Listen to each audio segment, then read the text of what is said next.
How's everybody doing? Good? Should we try breathing? A little bit. In. And out. Okay. So thank you for the introduction. Here's the talk. My talk's on understanding climate commitments. As it was introduced, my name is Asim Hussain. I wear two hats. I'm the executive director and chairperson of something called the Green Software Foundation. I also work at Microsoft. I'm the Green Cloud Advocacy Lead. And so my focus for quite a few years have been trying to figure out the intersection of software and sustainability and climate. And really what I'm going to talk about today is really the talk I wish I had 3 years ago. The talk I wish I had 3 years ago to help me understand how to navigate the space and connect the dots to help drive changes. What am I going to talk about? So, this introduction, I'm going to talk about the different climate commitments different organizations make. It's really, really important to understand what those climate commitments are. Without understanding what those climate commitments are, you'll never be able to propose something that helps an organization meet them. And there's a lot of nuance and a lot of specific things you need to understand. I'll talk about measuring software. That's one of the things we do in the Green Software Foundation. We're trying to find out ways we can measure software on measures of sustainability. And if I've got time, I'll talk a little bit about the Green Software Foundation itself and who we are, the work that we do, things like that. So you probably heard a whole bunch of different terms out there: carbon neutral, net zero, climate positive, carbon negative. You might have heard claims of 100% renewable or 24/7 hourly matching or carbon-free energy. These are all terms that just get thrown around consistently. You might also assume that they're kind of similar, but they're not very, very different at times. I'm going to talk a lot more detail about carbon neutral and net zero because I think those are the key ones. But for me, it was really understanding, figuring out what is the difference between all these commitments that help me figure out, well, how do we actually move the levers inside organizations to make changes? Because actually it's quite interesting, I think.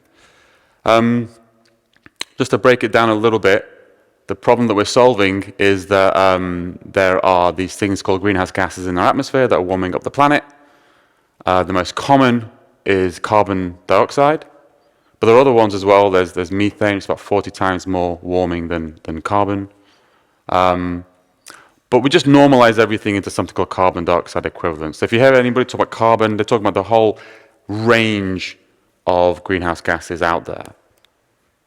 And really, our goal is to reduce. I interviewed I used to have a podcast. I interviewed a guest a while ago, and he just put the whole problem in the most simplest sense, which is there's just too much carbon in our atmosphere. The temperature of the surface of the Earth is just a simple function of the amount of carbon in our atmosphere. That's it, carbon molecules in our atmosphere. So our goal is just to reduce the amount of carbon in our atmosphere. That's it. But there's actually lots of different ways of reducing emissions, lots of different paths to get there. Abatement, elimination. These are some. I'm throwing multiple terms there because some of these are different ones are used in different contexts. Abatement is slightly more scientific. Abatement and elimination is just not emitting carbon in the first place. It's just not going. You're not emitting carbon molecules up into the atmosphere. Then you have offsets, which you are emitting perhaps something into your atmosphere, but you're using some sort of strategy to limit the impact of that. And there's two different types of offsets. There's one which is neutralization, or otherwise known as removal, which is literally taking carbon molecules from our atmosphere and putting it somewhere. Growing a tree, for instance, is a neutralization strategy. And you have compensation and avoidance, which is essentially paying someone else not to emit carbon.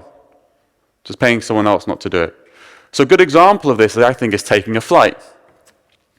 So what would be your reduction strategies for taking a flight? Well, the abatement elimination strategy is don't take the flight. Just don't fly. And I'm not, I believe in flying. Flying is important. The neutralization removal strategy is take the flight, but plant a tree, purchase some direct air capture, something like that, but something that actually sucks the carbon from the atmosphere, puts it down into the more permanent storage. And the compensation avoidance strategy is you take the flight and you pay somebody else not to fly. That's the compensation avoidance tactic. Now, it's important to understand the difference between those three because we always use the word reducing emissions. Oh, we're reducing emissions. We're reducing emissions. How are you reducing emissions is extremely important. What is your strategy for reducing emissions is extremely important because without understanding that, you'll never be able to align or suggest things to help them with their strategy. And there's many different paths to zero. Let's imagine this big black bar is the emissions of your organization. You could get to zero by eliminating your emissions by 100%. Now we understand eliminating is just not emitting into our atmosphere. It's pretty much impossible. You can't really not emit. We don't live in a world, or we don't have the capabilities to not emit. But that's one thing you might think of. Another thing you can do is measure how much you have emitted and purchase offsets in forms of neutralizations and compensations. We now all know what neutralizations and compensations are. Purchase offsets to mitigate the impact of that. That is actually what carbon neutral, that's the minimum definition of carbon neutral. That's what that is. It's just measure, offset. That's carbon neutral. That's the PAS 600 definition. You can go a bit deeper, but that is the minimum definition of that. You might have heard this term net zero get thrown around. Net zero, net zero, net zero, net zero. I have been on stage years ago now explaining to people the wrong definition of net zero. Right? I've done that myself. So here is the correct definition of net zero. And this is the Science Based Targets Institute definition of net zero. 90% by 2050, 90% eliminated. And the final 10%, because we'll always have things we can't eliminate. The final 10% neutralize permanently. I won't even go into permanently for this talk, but neutralize permanently. Neutralized, so you can't do compensations. You can only do neutralizations. It's essentially don't emit carbon into the atmosphere, and the carbon that you have, do things that take that carbon and suck it out of the atmosphere. That is net zero. That is a net zero definition. And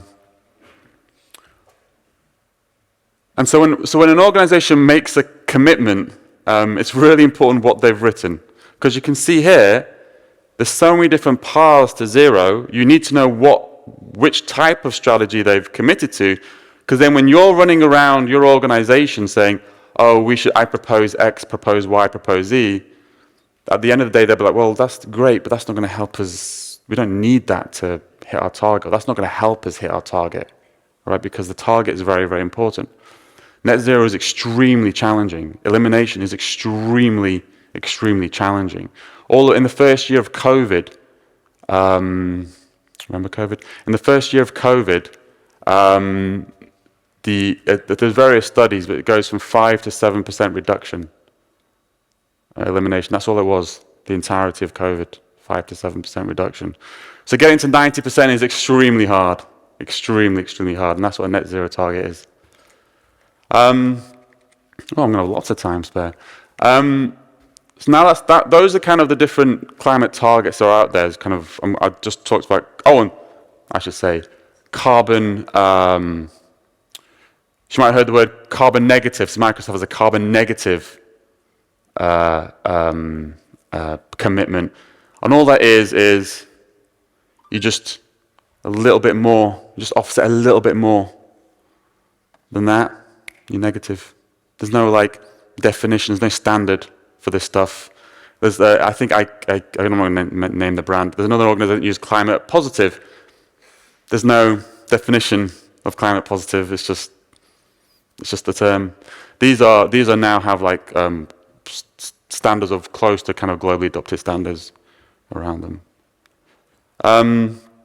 Measuring, what you can't measure, you can't improve. So I'm in the software space. I build software I've been building software my entire life, I think, since I was 11. And for me, it's all about, well, how do I reduce the emissions of software? I build software 8 hours a day. Actually, I don't. As I was listening to people on stage before, I realized I think I'm just paid for opinions on software these days. It's been a while since I've actually written any code. But for a long time, I used to build software. But how do you actually measure? Like if you're building software, what are the techniques you can use to measure the impact of your software? Well, there's a couple of different ways. There's something called the greenhouse gas protocol, which is the one that organizations use. If you work in a large organization, the organization has a commitment and is reporting its commitment. It's using the greenhouse gas protocol. There's something that we're working on in the Green Software Foundation called the Software Carbon Intensity Specification, which I'll talk to you about as well, which is something very much more focused towards the people who are actually building software, the teams, the developers, the engineers, the product, the designers, the people actually on the ground floor. That's what the Software Carbon Intensity Specification has been built for. So the greenhouse gas protocol, what you do in the greenhouse gas protocol is you try and categorize your emissions into 3 buckets, 1 of 3 buckets. Scope 1 is direct emissions, so like literally burning something. And the emissions from that is just scope 1. Scope 2 is indirect emissions, usually from the energy that your software is consuming, because actually most energy is still created for the burning of fossil fuels, actually mostly coal, mostly very dirty coal, actually. That's what most electricity is made from these days. And scope 3 is the other indirect emissions. So, everything, this clicker, this laptop, that monitor, all emitted carbon when it was created. All the processes, all emitted carbon when it was created. And all emit carbon when you try and decommission it at the end. That's called your scope 3. So that's kind of your hardware, your physical stuff. But when it comes to software, it's a real challenge. Kind of where do your emissions fall into? If you're in the so to give an example more specifically here, this laptop, I'm not running on a diesel generator, so there's no scope 1 emissions. But I'm actually using electricity from somewhere else. And that electricity burns some coal. That's my scope 2 for this laptop, for the energy. But the laptop itself emitted carbon when it was made. That's the scope 3 of this laptop. So those are how I would categorize the emissions of this laptop. If you're in the private cloud, as in the servers in the cloud space, servers that you own, it's very similar. You're buying energy to power your servers. That's your scope 2, is your carbon-free energy. And the embodied emissions is the carbon from your hardware devices. But if you're in the public cloud, if you're using Microsoft Azure, you're not buying electricity. Microsoft is. So it's not your scope 2, it's Microsoft's scope 2, which means it's your scope 3. So your energy is now in scope 3. If you're in hybrid, we love to talk about hybrid cloud, well, that means that some of your energy is yours. Some of the carbon is from your energy, some of it from Microsoft, some of it that you're embodied is Microsoft. You're not just having a cloud application, you have a whole suite of different bits of software, some of them running on consumer devices, some of them running on your employees. What scopes did that fall into? Oftentimes scope 3. So like this whole trying to bucket your emissions of your software in these scopes just gets really confusing. Where does it fit in? Is it even possible to calculate a total? The totals is oftentimes what people look at when they're trying to measure software. What is my carbon footprint of my software? What is it? If you have an open source product, you don't even know where your product's being run. You have no idea. Open source makes up 90% of an enterprise stack. You don't even know where it's being run. Even if you know where it's being run, do you have the rights? Has the end user given you permissions to be able to track their usage? Maybe not. So it's not even oftentimes possible to calculate a total footprint. And do totals tell the whole story? I think this is quite interesting. Let's say you're the leader of an organization who's been charged with reducing the emissions of their software products. In Q1, your carbon emissions are 34 tons.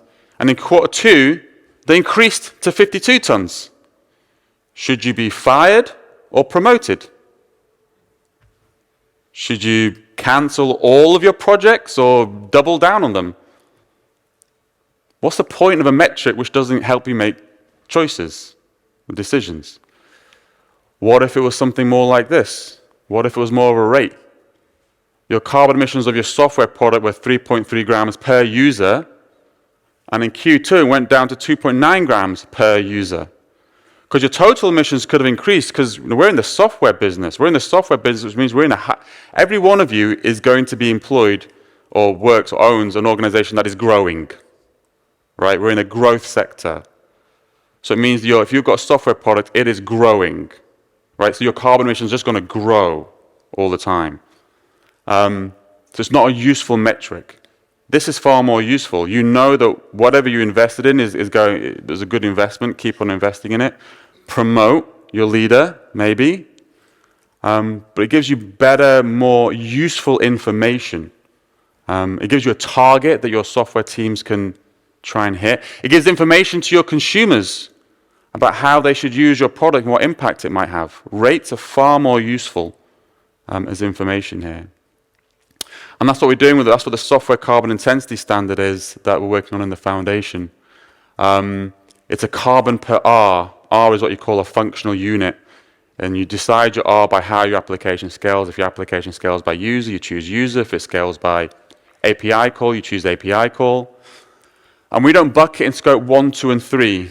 We just care about the energy your application is consuming and how much hardware it needs to do its task. Energy and hardware. I is what's called carbon intensity of electricity. I won't go into that, but it's how clean and dirty your electricity is. And together with energy, it gives you the carbon emissions of your energy. That's a software carbon intensity specification. I won't go into it in too much detail, but if you want to know more information about it, you can go to that link, grunsuft.org, SCI, and you can have a read of it. It's still in alpha. We're planning on launching the full version of it at COP27 this year. So yeah, please take a look. It's only quite short to read. And the key thing about the SCI, and this is one of the decisions that they made, is that the only way to reduce your score is through elimination. You can't buy offsets. You can't pay your way to a better score. You can only engineer your way to a better score. You can only engineer your way to a better score. You can only engineer your solution so it uses less hardware, less energy, and uses energy more intelligently. Uses energy from more renewable sources. And that's a really powerful choice that the team made, because, as I said before, like any net zero strategy has to include 90% elimination by 2050. And getting to that 90% is shockingly hard. And because the SCI only allows, you only reduce your score by elimination, adopting an SCI standard for your software product, if your organization has a net zero strategy, will help your organization meet its net zero strategy. It is aligned to the target, to a specific type of target an organization has made, which is why it's so important to understand the targets that your organization you work for or you own is setting, because the solutions that you choose are very, very important. I've got 2 minutes. Very quickly talk about the Green Software Foundation. So we're a foundation. We are almost at our first birthday. We're a sub-foundation from the Linux Foundation. We have 29 members now. UBS just joined as a steering member last week. And we represent the global software industry. That's our goal. And our focus is trying to figure out everything that we need to do to reduce the carbon impacts of software. We're globe spanning, and even just looking at we have 1.5 million people are employees of one or more of our member organizations. And the growth has just been, I have whiplash. It's been so fast. We've grown, we launched with 8, and now we're 28. And we have a wide variety, mixture of for-profit, academia, non-profit, and people from West Coast US to Japan, like all the way spanning the world. That's what we do. And if you want to know more about us, maybe interested in joining us, then we'll go to the website, Green Software. If you just search Green Software on the internet, you'll find us, Green Software Foundation, and you can find out lots more information about us there. I'll be hanging around here if you have any questions. That's it. 1 minute to go. Go.